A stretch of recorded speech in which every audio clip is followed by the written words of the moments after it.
So let's start our floor show. We've got Thomas Hayes and Phil Flynn. And Thomas, I want to start with you. And, look, this is Goldman Sachs. We listen to their forecasts. We listen to their economists.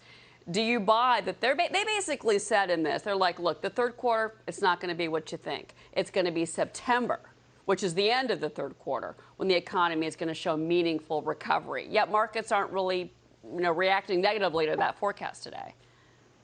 Yeah, well, the markets, Cheryl, are looking through this to 2021. And I think you pointed to some very good data that beat expectations today. The Citibank Economic Surprise Index hit an all-time record last week at 185. That measures the percentage of economic data points that are beating expectations. It hit a record low 2 months ago, a record high last week. So analysts are now anticipating that this could potentially flow through into Q2 earnings, which are starting next week. And that would exceed expectations because expectations for Q2 are abysmal, as you know. So while Goldman took it down, they left 2021 at 5.8, which is in line with Fed expectations of plus 5.0.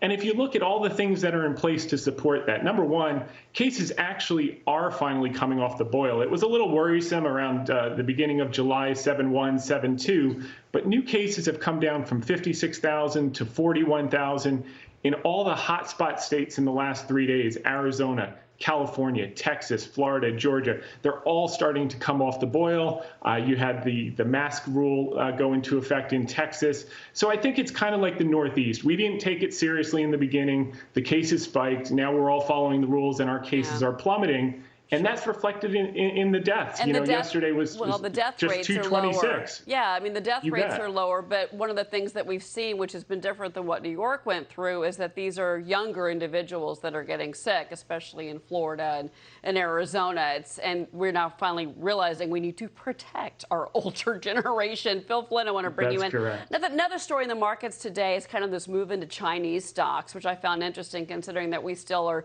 a little shaky on our trade agreement between the United States and China. But at this point, despite the rhetoric, we are seeing a move into the Chinese markets by U.S. investors. What do you make of that?